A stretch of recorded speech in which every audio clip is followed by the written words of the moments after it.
It's Crystal again, and this is my second response video, and I will be responding to Kelly's video, specifically talking about the absolutely true diary of a part-time Indian.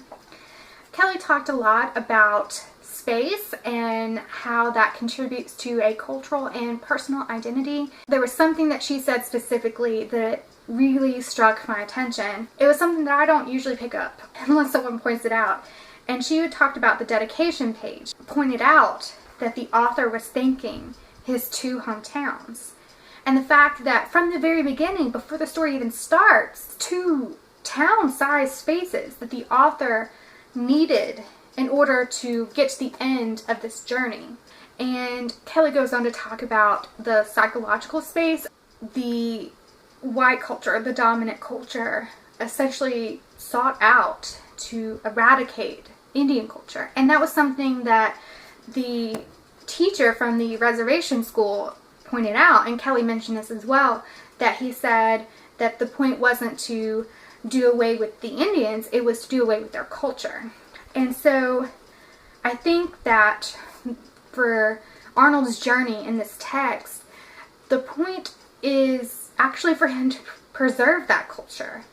Yes, he leaves the reservation to go to a white community, to their school, but he uses that school in order to better himself, and by extension to better his tribe.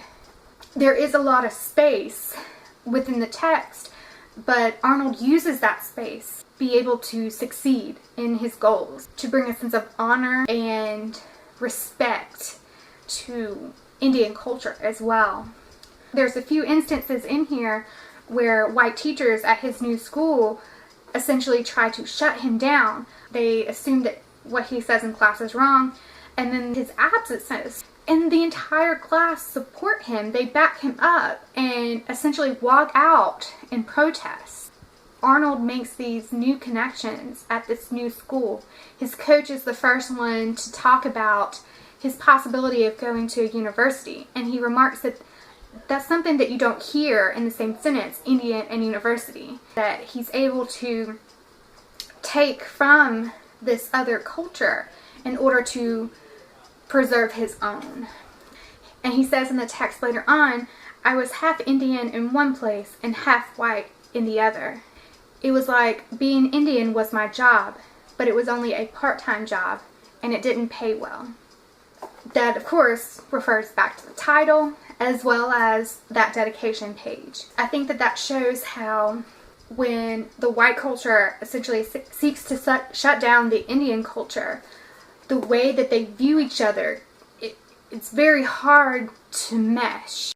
The Indians celebrate Thanksgiving, but they know that they're not celebrating in the same way that a white family would celebrate. He says, I always think it's funny when Indians celebrate Thanksgiving.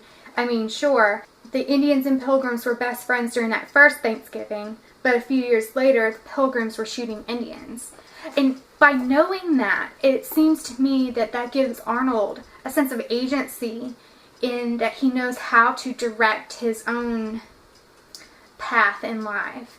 He can choose certain aspects of white culture and assimilate that into his own traditions, but still be truthful to his own history and the history of his tribe and the things that he learns as an Indian.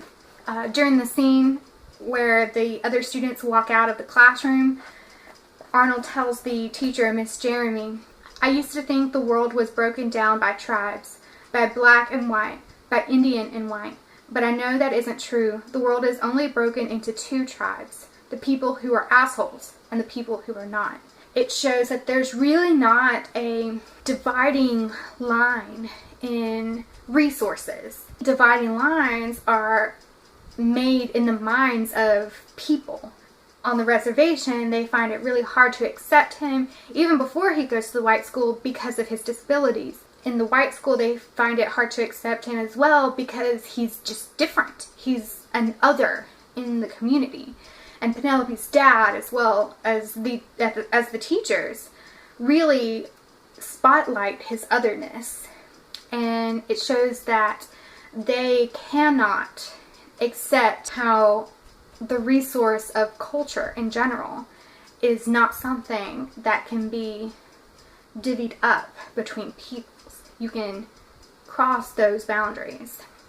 And then at the end of the text, of course, when he and Rowdy finally reunite, Rowdy tells him, "I always knew you were going to leave us behind and travel the world. I had this dream about you a few months ago. You were standing on the Great Wall of China. You looked happy, and I was happy for you. You're an old-time nomad. You're going to keep moving all over the world in search of food and water and grazing land. That's pretty cool."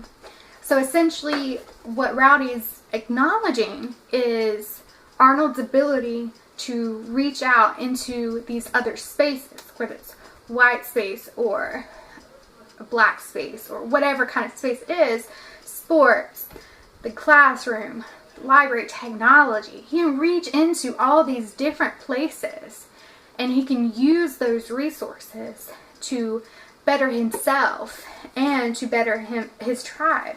Even though Arnold is able to go into these different spaces, a lot of people are confined mentally, a singular space, and Arnold can't really make other people understand that those spaces, they're not divided. You can pass that boundary. I think that goes back to one of the things that Kelly said in her video about why he draws, because words, they fail. They're unreliable. You can't teach them how to reach out into these other spaces. He can do great things. He can dream big about being remembered. And by him being remembered, his tribe is remembered. His history is remembered. His culture is remembered. And that's all I guess I want to talk about. And I really enjoyed Kelly's video. And I guess I will talk to everyone soon. Bye.